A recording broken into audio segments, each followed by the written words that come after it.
Hey guys, tonight we're taking a journey far, far away from the comforts of your bedroom, back to a time when the world was a much scarier place.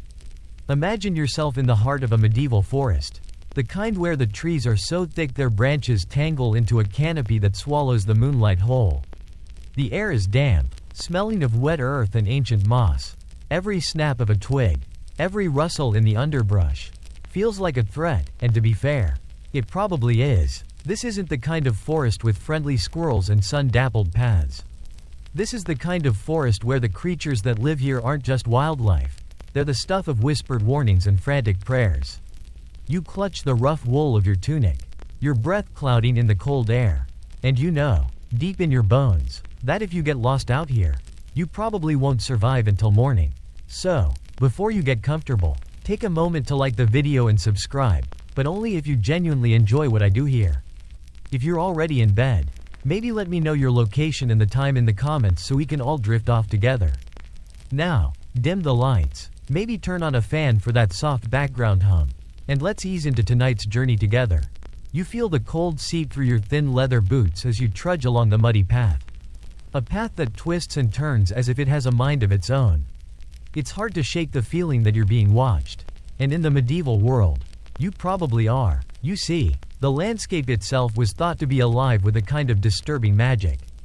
This wasn't just about a few dragons or a spooky ghost in a castle, it was a deeply ingrained, all-encompassing belief that the natural world was teeming with malevolent entities.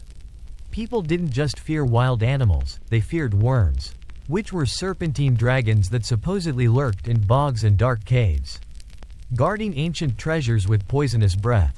You see a flash of something slithering just at the edge of your peripheral vision, and your heart skips a beat. Could it be a WYRM? Probably not, but the mind races anyway. The real, historical fear was very much about something that could be very real to them. The historical fact is that in the medieval period, folklore wasn't just a collection of fanciful tales, it was a practical guide to a dangerous world. People genuinely believed that the physical landscape was home to powerful, supernatural beings. This belief system helped them explain everything from crop failure to sudden illness. And it was woven into the very fabric of daily life. As you walk, you hear the distant, guttural howl of what sounds like a wolf. But you've been told stories, whispered around crackling fires, about a different kind of wolf. Not just a creature of flesh and bone, but something more. It's the kind of sound that makes the small hairs on your neck stand up. Historians still argue whether the widespread fear of werewolves stemmed from a series of actual attacks by unusually large or aggressive wolves, or if it was an expression of deeper societal anxieties about human nature and the loss of control. Whatever the origin, the fear was very, very real. Imagine a farmer finding his livestock torn to shreds, or a hunter stumbling upon a human footprint next to a paw print of a monstrous size. It was a terrifying thought, that the friendly neighbor you shared bread with could, under the light of the full moon, become a ravenous beast. It's a bit like finding out your favorite influencer is secretly a vampire, but with more fur and a lot less glamour. The forest grows even darker, and you can practically feel the air grow heavy with unease. A quirky tidbit from this era is the belief in bogles or boggarts, which were mischievous but often malevolent spirits tied to specific places. They weren't grand, legendary monsters, but local pests. A boggart might pull the blankets off you in the middle of the night, sour the milk, or make a traveler lose their way. They were the original poltergeists, the kind of annoying spectral roommate you wish you could just evict. The best way to deal with a boggart was to try to ignore it, as acknowledging it would only make it more of a nuisance. So you trudge on, trying not to notice the shadows that seem to dance and mock you from the periphery. You tell yourself it's just the trees swaying in the breeze. But you know better. You know the stories. And in a world where every shadow could hold a monster, ignorance was less about bliss and more about not getting eaten. As you continue your slow, cautious journey, the dense woods begin to feel less like a place of simple, earthly dangers and more like an entryway to a different kind of world entirely. A chill that has nothing to do with the temperature seems to prickle your skin. You're entering the territory of the Fae folk. These aren't the sparkly, Tinkerbell-type fairies you might imagine from a modern movie. Oh, no, the Fae of medieval folklore are ancient, powerful, and deeply, unsettlingly alien. They live in a parallel world, a place called the Otherworld, which sometimes overlaps with our own in places like ancient burial mounds, certain groves of trees, or, if you're particularly unlucky, just off the beaten path you're currently trying to follow. The historical fact is that in this era, belief in fairies was an official part of the worldview, not just a whimsical superstition. In some regions, specific offerings of milk or honey were left out to appease the local fae, as a kind of magical protection payment. To offend them was to invite disaster, from souring your crops to stealing your children. And historians still argue whether the elaborate systems of appeasement and taboo that surrounded the fae were a way of controlling a hostile world or a complex social system that helped medieval communities share resources and maintain order. Whatever the reason, you're now very aware of the unspoken rules. Don't wander off the path. Don't pick the flowers of a certain color. And for the love of all that is holy, don't accept any food or drink from anyone you meet who looks a little too pretty. The fae were known for being incredibly beautiful and alluring, which was a big part of their danger. They would lead travelers astray with enchanting music or a captivating dance, luring them deeper into the woods or to a hidden entrance to their world.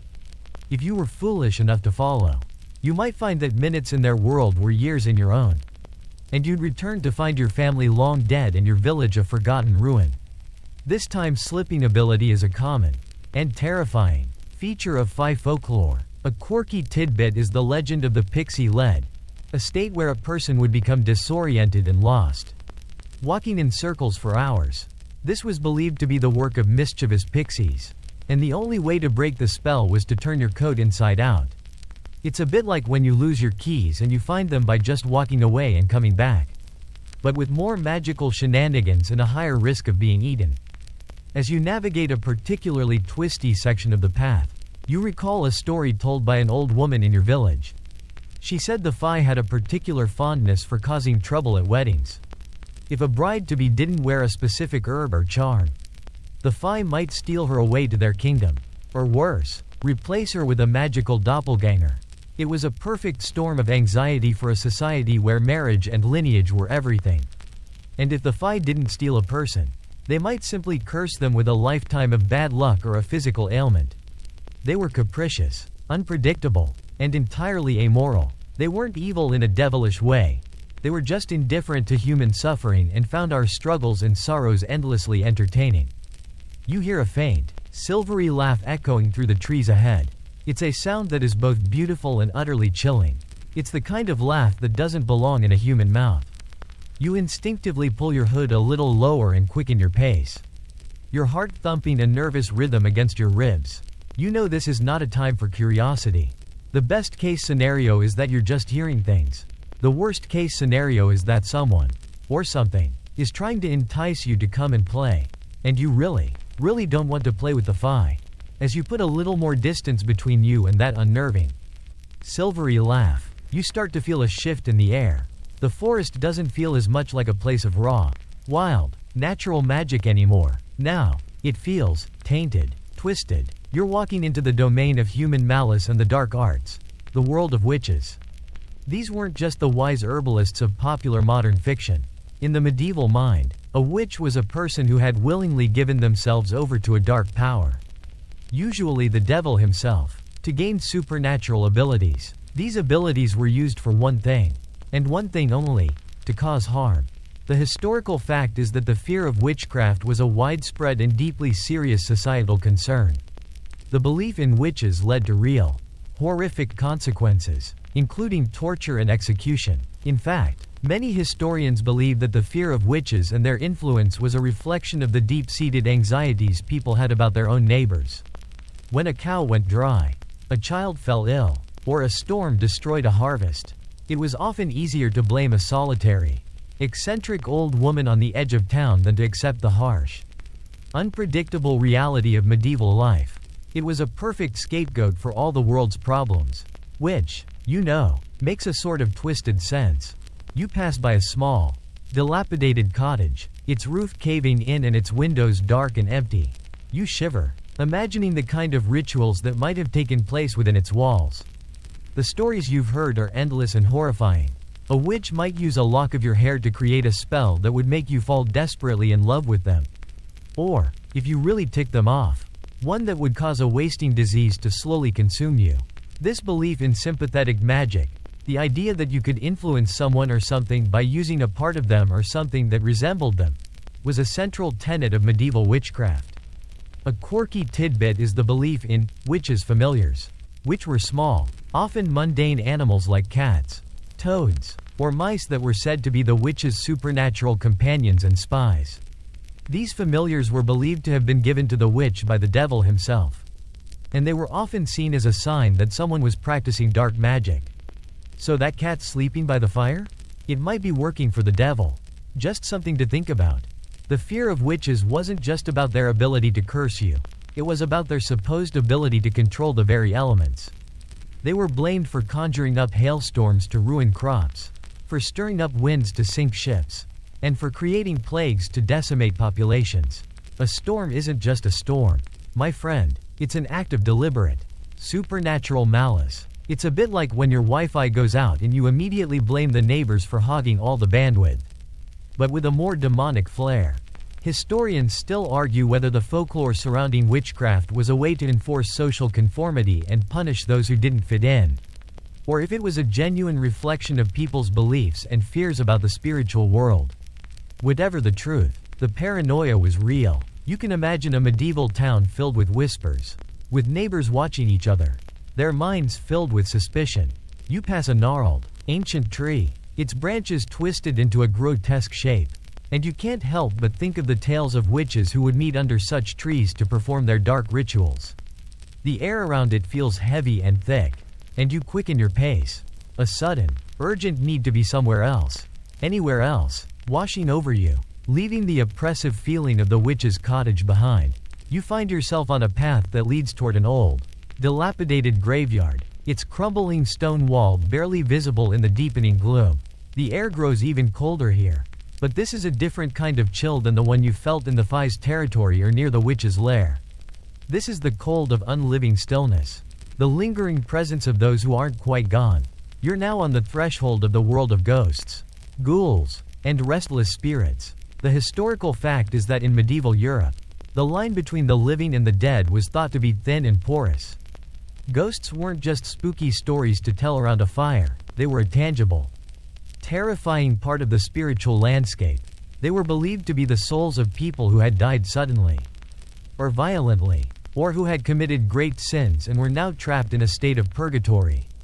Unable to find peace, their purpose for returning was often to seek vengeance, reveal a hidden crime, or plead for prayers to release them from their tormented state. You can almost feel the weight of their sorrow as you pass the weathered tombstones.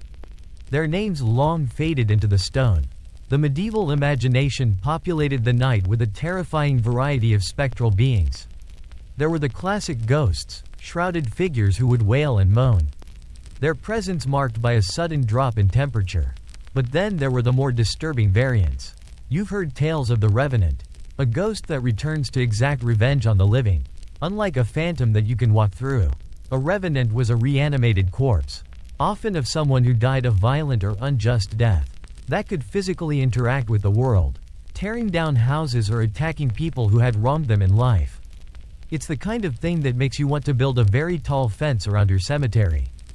A quirky tidbit is the belief in Church Grim, a spirit said to be the ghost of an animal that was sacrificed and buried beneath the cornerstone of a church to protect it from the devil. The Church Grim would then act as a guardian, and its shape was often that of a black dog with glowing red eyes. So that large, dark dog you see sitting by the old chapel? It's either a good boy or a supernatural guardian from beyond the grave. Either way, you probably don't want to pet it. Historians still argue whether the widespread belief in ghosts was a way for medieval people to process grief and fear of the unknown, or if it was a sophisticated system of social control, with the threat of restless spirits used to discourage certain behaviors. Whatever the reason, you can't deny the oppressive feeling of the place. The stories of ghouls were even more disturbing. Unlike ghosts, ghouls weren't just spirits, they were flesh-eating entities that haunted graveyards, feasting on the decaying bodies of the dead. They were a visceral representation of the fear of bodily corruption after death. And the idea that even in the grave, you weren't safe. You find yourself instinctively walking on tiptoes, trying to make as little noise as possible, as if the silence might protect you. You can almost hear the soft scratching of skeletal fingers on the other side of the wall. It's a sound that makes your blood run cold. You turn away from the graveyard, your footsteps muffled by a carpet of decaying leaves. And the air around you seems to grow even colder, heavier. This time, it's not the chill of the unquiet dead, but the palpable, menacing presence of a far more powerful and ancient evil. You're now entering the domain of demons and the all-pervasive influence of the devil. In the medieval world, this wasn't just a theological concept, it was a daily, terrifying reality. The devil and his legions were not abstract forces of temptation. They were active participants in the physical world, constantly vying for human souls. The historical fact is that the fear of demonic possession and temptation was a central part of medieval Christian belief. The devil was believed to be a fallen angel, a master of deception who could take on many forms to lead people into sin.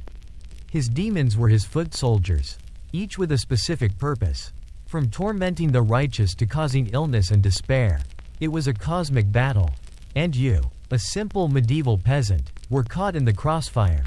Every misfortune, from a sudden fever to a bad harvest, could be attributed to a demon's malicious whim, a kind of cosmic bad luck charm.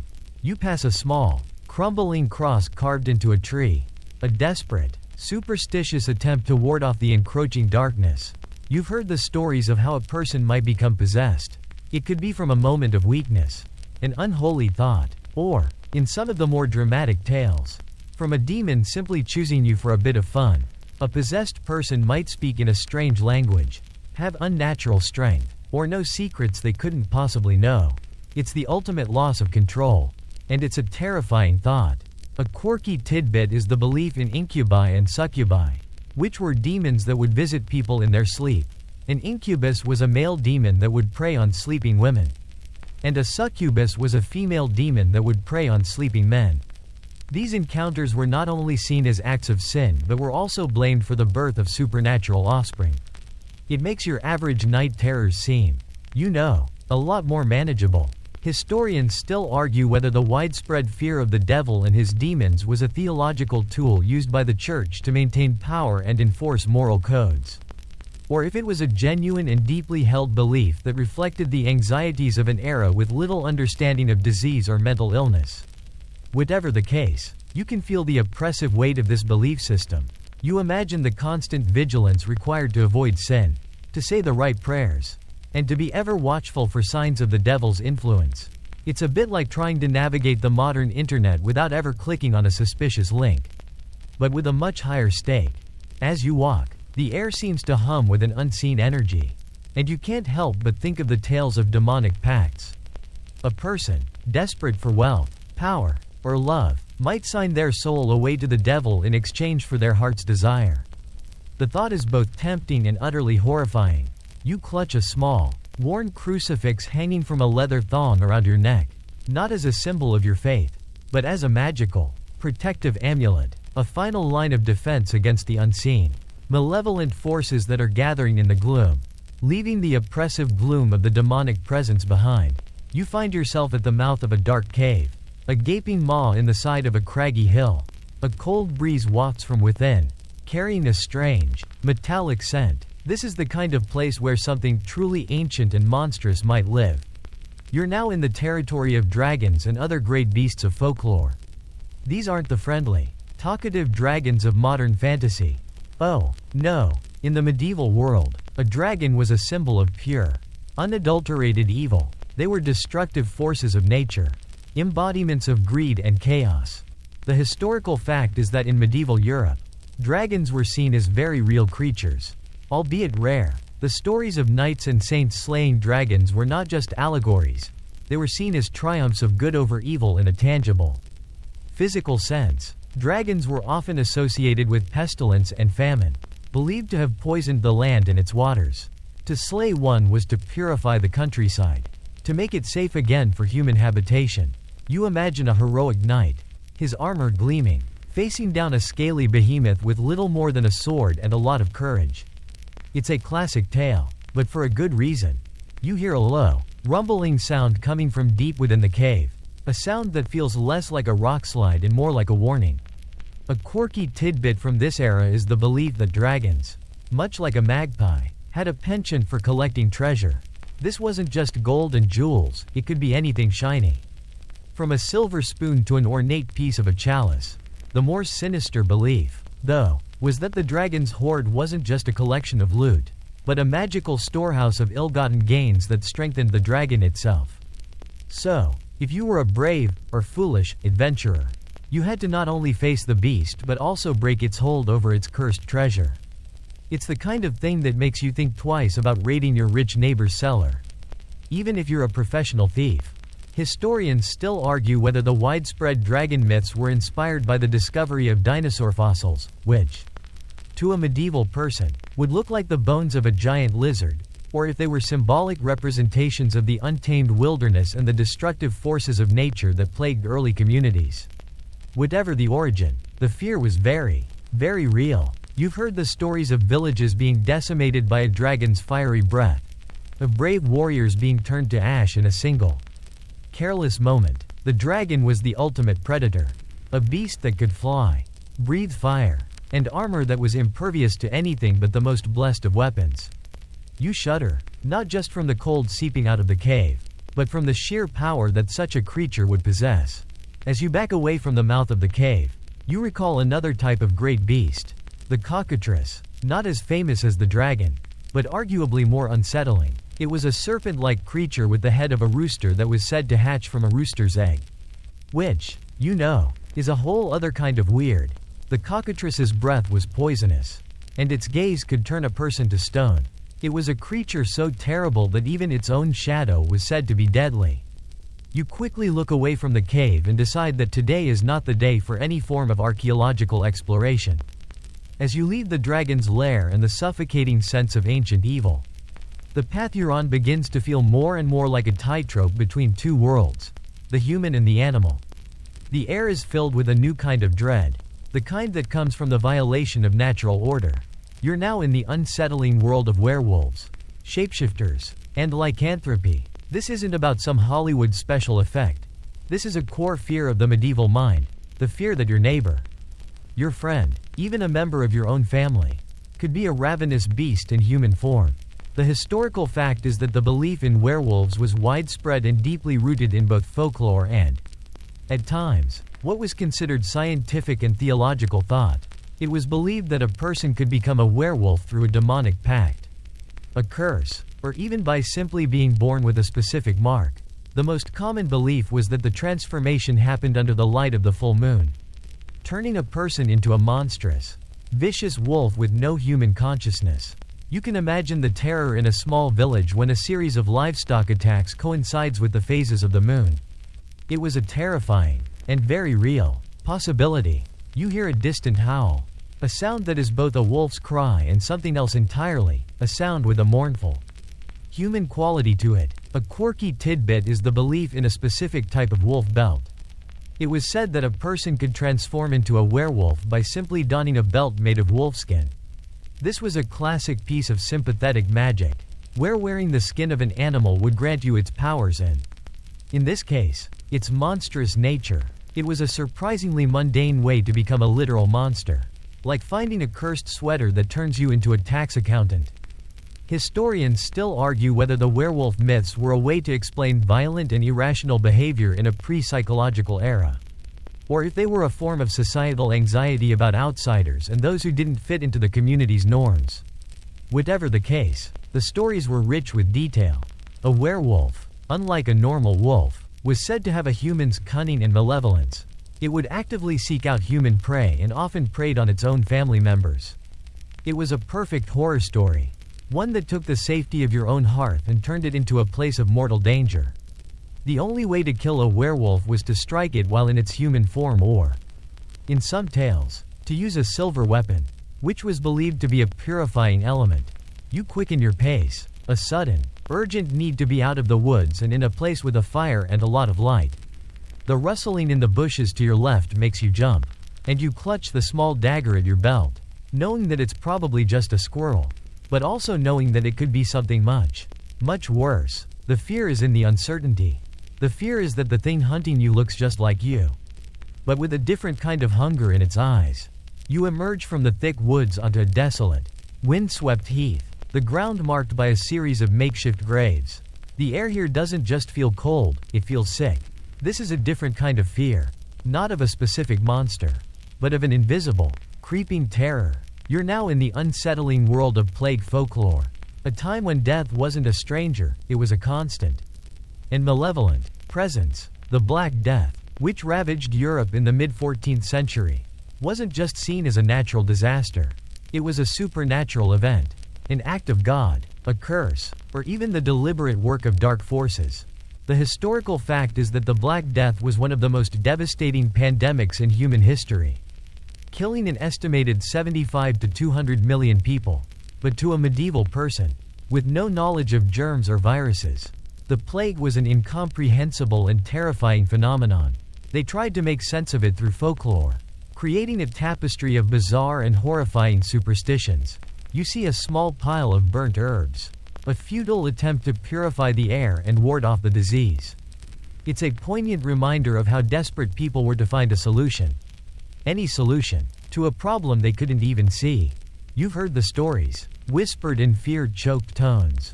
A quirky tidbit is the belief in the Plague Maiden, a spectral figure, often a young woman, who would travel from village to village, spreading the disease with a sweep of her hand.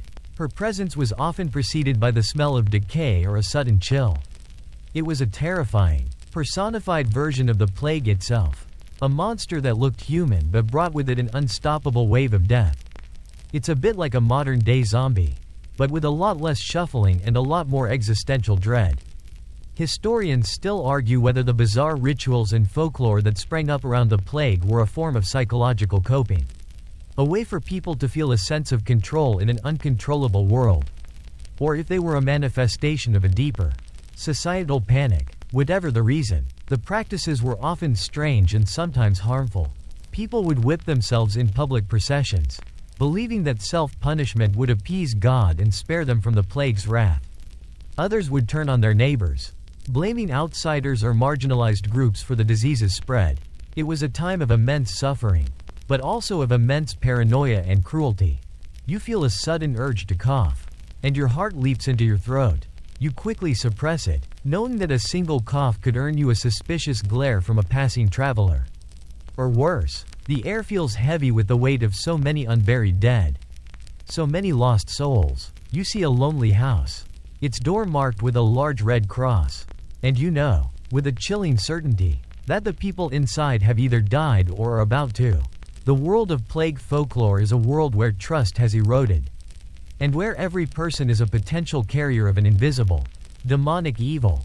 As you move away from the grim, plague-stricken heath, the landscape shifts again. The flat, open ground gives way to craggy hills and towering cliffs. Up ahead, etched against the gray sky, you see a massive, oddly shaped rock formation. It looks almost like a petrified giant, frozen mid-stride, and that's probably not a coincidence. You're now entering the world of giants and monstrous humanoids. In medieval folklore, these colossal beings weren't just the stuff of fairy tales. They were the terrifying explanation for the strange, untamed parts of the world.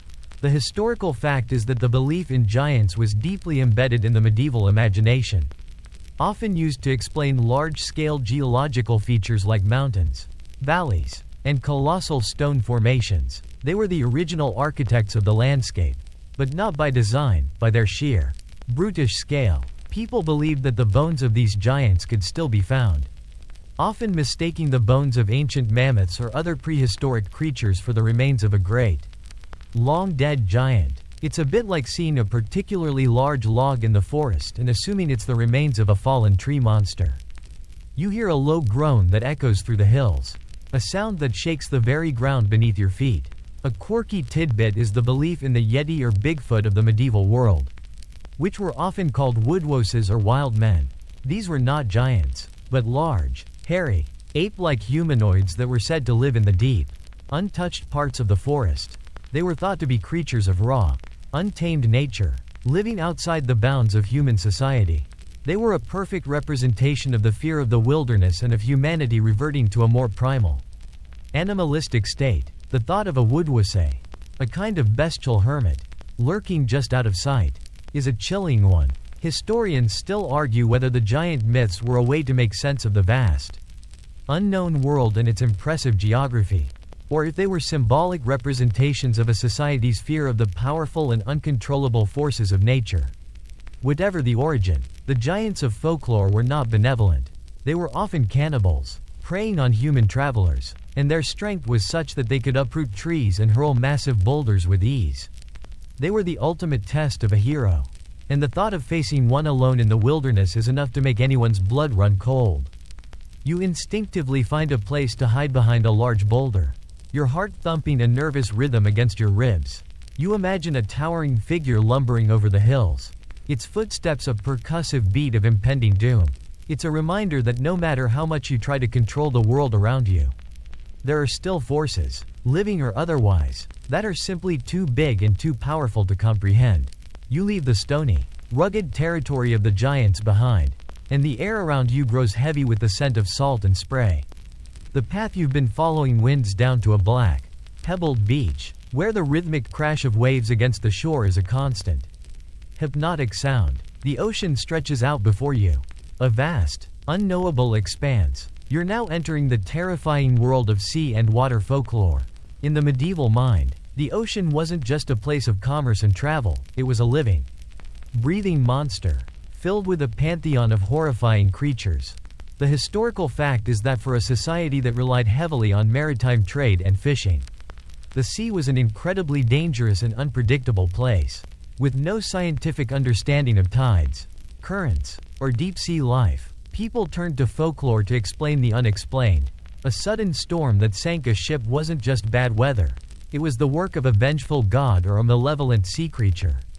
A mysterious light at night was not an optical illusion, but a will-o'-the-wisp leading sailors to their doom. The sea was a beautiful, but also deeply feared, part of the medieval world. You watch as a wave recedes, leaving a strange, shimmering trail on the black sand.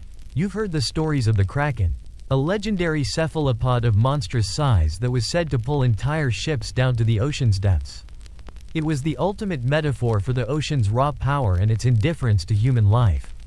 It's a bit like when you get a really bad case of food poisoning and you think, okay, this food is actively trying to kill me, but with a lot more tentacles. A quirky tidbit is the belief in merrows, which were the Celtic equivalent of mermaids. Unlike the benevolent mermaids of modern fairy tales, merrows were often seen as mischievous or even malevolent beings. They were said to lure sailors to their deaths with their enchanting voices or to simply drown them for sport. It's a chilling thought, that something so beautiful could also be so utterly heartless. Historians still argue whether the folklore of the sea was a way for medieval societies to process the frequent loss of life at sea, or if it was a sophisticated system of cautionary tales, meant to keep young sailors from being too reckless. Whatever the reason, the tales were a constant reminder that the world was full of danger, both on land and at sea. You look out at the dark water, and you can almost imagine the glimmer of a siren's tail or the grotesque head of a sea serpent breaking the surface. The thought sends a shiver down your spine. As you turn your back on the unsettling, vast expanse of the ocean, you find yourself walking along a high-walled riverbank. The river is wide and fast, its current a swirling, muddy torrent. The air is still and silent, a different kind of quiet from the rustling of the forest or the crash of the waves. It's a quiet that feels unnatural. You're now on the edge of the world of centaurs, minotaurs, and other hybrids, creatures that blur the line between human and animal in a deeply unsettling way. The historical fact is that in medieval folklore, these hybrid creatures were often seen as a reflection of humanity's darker side. They were not just a mix of two species, they were a representation of the struggle between human rationality and animalistic instinct. A minotaur, with the head of a bull and the body of a man, was a perfect example. It was a creature of immense strength, but with a primal, ravenous hunger that consumed all human reason. It was a terrifying thought, that the beast that lived inside of you could, at any moment, take over. You hear a strange, clattering sound from the reeds on the other side of the river. It's a sound that is both a footstep and a hoofbeat. A quirky tidbit is the belief in half-serpent, half-human creatures, which were often seen as symbols of temptation and deceit. The most famous of these was the lamia, a creature with the upper body of a woman and the lower body of a serpent. She was said to be incredibly beautiful, but her purpose was to lure travelers to their doom. She was a physical manifestation of a beautiful, but utterly treacherous, idea. It's the kind of thing that makes you think twice about trusting a pretty face. Historians still argue whether the prevalence of these hybrid myths was a way to process a deep societal anxiety about the loss of control and the fear of humanity's own base nature, or if it was a cultural inheritance from older Roman and Greek mythologies that found a new and darker expression in the medieval world. Whatever the reason, the fear was very real. You've heard the stories of centaurs, not as the wise teachers of modern fiction, but as wild, untamable brutes who would attack travelers without provocation. They were a raw, violent force of nature. You find yourself walking faster, a sense of urgency building within you. You instinctively pull your hood a little lower and clutch the hilt of your dagger, even though you know it would be useless against a creature of such strength. The sound in the reeds fades, and you are left with the cold, unsettling knowledge that the world you live in is full of beings that defy easy classification. They are a constant reminder that humanity is a small, fragile thing, and that just beyond the firelight, there are things that are not quite human, and not quite animal, and are terrifyingly, completely themselves. You leave the eerie riverbank behind, and the path you're on begins to wind through a small, and what seems to be a very isolated, village. The houses are small and squat, their thatched roofs looking like something a hobbit would live in, but the silence here is unnerving. It's not a peaceful quiet, it's a watchful, almost hostile, silence. You're now in the unsettling heart of the folklore surrounding changelings. This is a deeply personal and terrifying fear, the kind that turns the most sacred relationship, that between a mother and her child, into a source of horror. The historical fact is that the belief in changelings was a very real part of medieval folklore, often used to explain sudden illnesses in children, birth defects, or a child's inexplicable change in personality. If a happy, healthy baby suddenly became sickly, frail, or inconsolable, the superstition was that it had been stolen by the Fae folk, or sometimes demons, and a magical substitute, a changeling, had been left in its place. This was the ultimate violation of the home, a demonic home invasion. You pass a small house where you hear a baby's incessant, unnatural screaming. It doesn't sound like a human baby, it sounds like a cat in distress. You've heard the stories of how to tell if a child is a changeling. They were often said to have a sinister knowledge that a human child couldn't possibly possess, or to be unnaturally old and wise. A quirky tidbit is the belief in a specific ritual to deal with a changeling. You could often expose a changeling by forcing it to reveal its age or its magical nature. The most common ritual involved placing a cauldron on the fire and pretending to prepare a feast, which would often prompt the changeling to reveal its true nature with a surprised comment like, "I've lived for 100 years and never seen so many potatoes boiled in a pot before." It's a bit like when you get to a party and someone says, "I've been alive for 87 decades and never seen anyone do a TikTok dance this badly," but with a higher magical consequence. Historians still argue whether the changeling myths were a way for medieval people to process grief and the high rate of infant mortality, or if they were a cruel and tragic way to justify the abandonment or neglect of a child with a physical or mental disability. Whatever the reason, the folklore created a climate of suspicion and fear within the most intimate of spaces, the family. You imagine a mother, her mind consumed with suspicion, watching her own child, trying to decide if the little one in her arms is truly her own.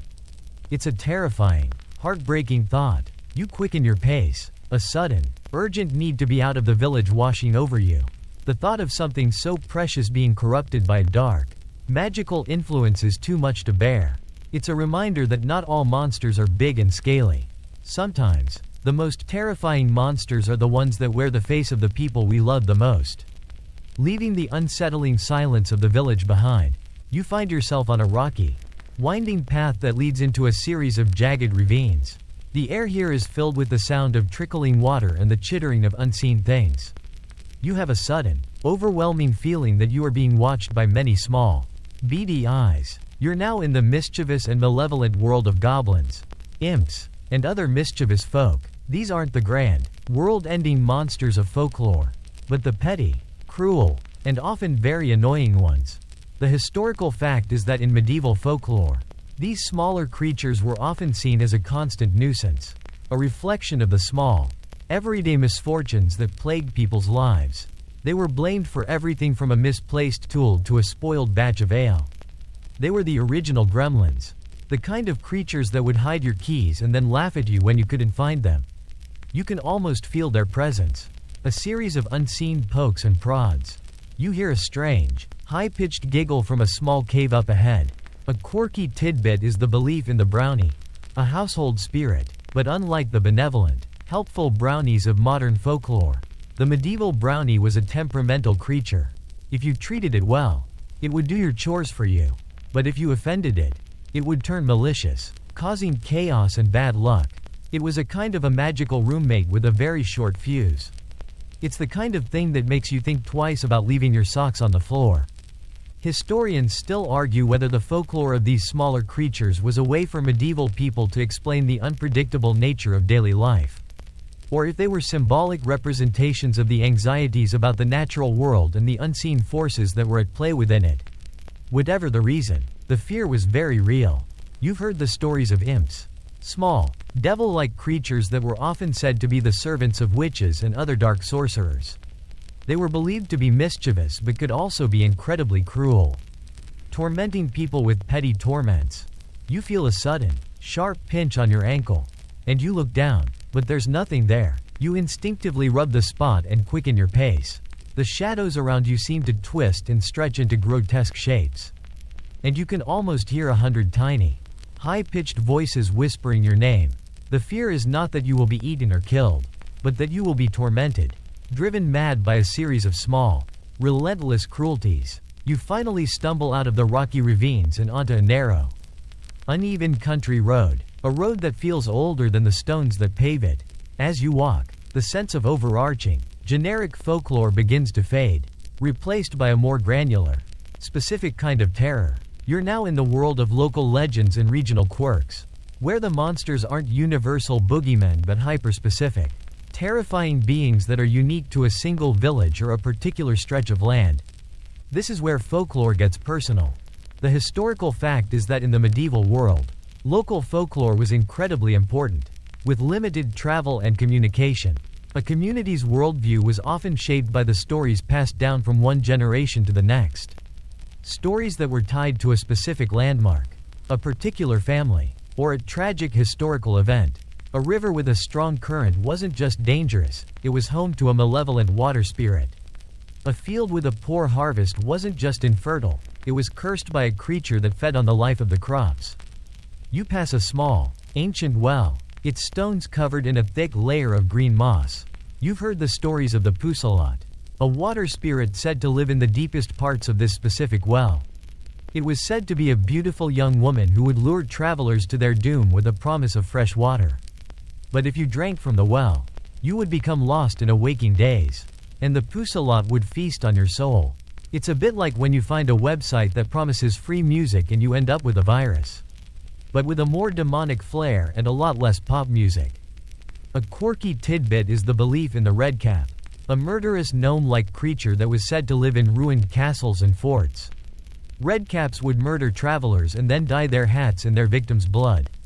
They had to do this regularly, because if their hats dried out, they would die. The only way to drive a redcap away was to recite a specific verse of the Bible.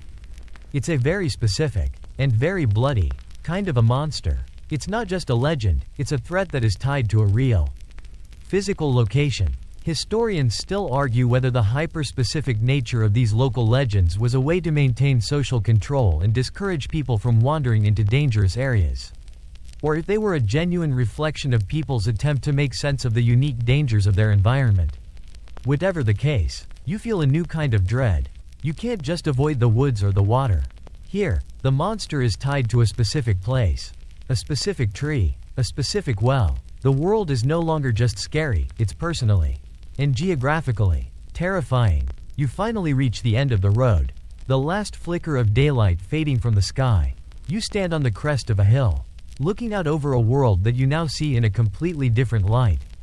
You journeyed through the forest, the sea, the mountains, and the fields, and in each place, you found a new, terrifying thing to fear. You've learned that in the medieval mind, the world wasn't just a physical place, it was a living, breathing tapestry of magic, malevolence, and mystery. This is the legacy of fear and folklore. The historical fact is that these stories were not just entertainment. They were a sophisticated and deeply ingrained way of understanding the world. They provided explanations for the inexplicable. From a child's sudden illness to a lost traveler's fate, they were also a social lubricant, a way to enforce taboos, teach lessons, and maintain order in a world with no scientific understanding. The myths of the Fae, for example, could be seen as a way to discourage children from wandering too far from home. The tales of the kraken and the sea monsters were a reminder of the ocean's unforgiving nature. They were a kind of cultural programming, a terrifying but ultimately very useful set of instructions for how to survive in a hostile world. You look back on your journey, and you realize that you didn't just walk through a landscape, you walked through a belief system. You've seen how fear of the unknown could turn a lonely field into a battlefield of good and evil, and a simple sickness into a demonic curse. A quirky tidbit is the fact that many of these myths have been, over the centuries, repurposed and repackaged. The terrifying, baby-stealing Fae of medieval Europe are now the sparkly, benevolent fairies of modern children's books. The fire-breathing, greedy dragons are now the wise, benevolent creatures of fantasy. It's a strange, but fascinating, evolution. Historians still argue whether the decline of these folkloric beliefs was due to the rise of the scientific revolution and a more rational worldview, or if they simply adapted and changed with the times, moving from the physical world to the psychological one. Whatever the reason, you can feel their echo.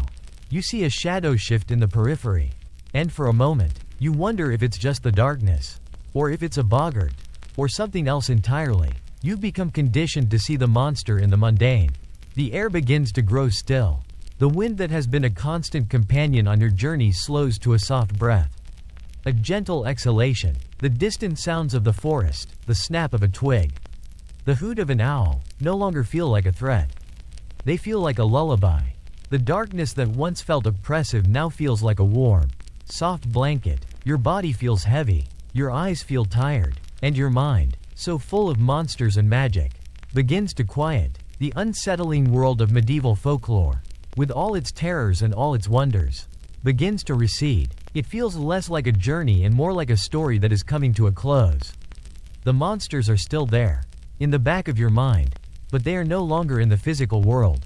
They are just a part of a long, sleepy tale. The sound of the wind is soft. The rustling of the leaves is a gentle hiss. You close your eyes, and you feel the weight of the day, the journey, slip away. The fears are gone, and all that's left is the soft hum of the world.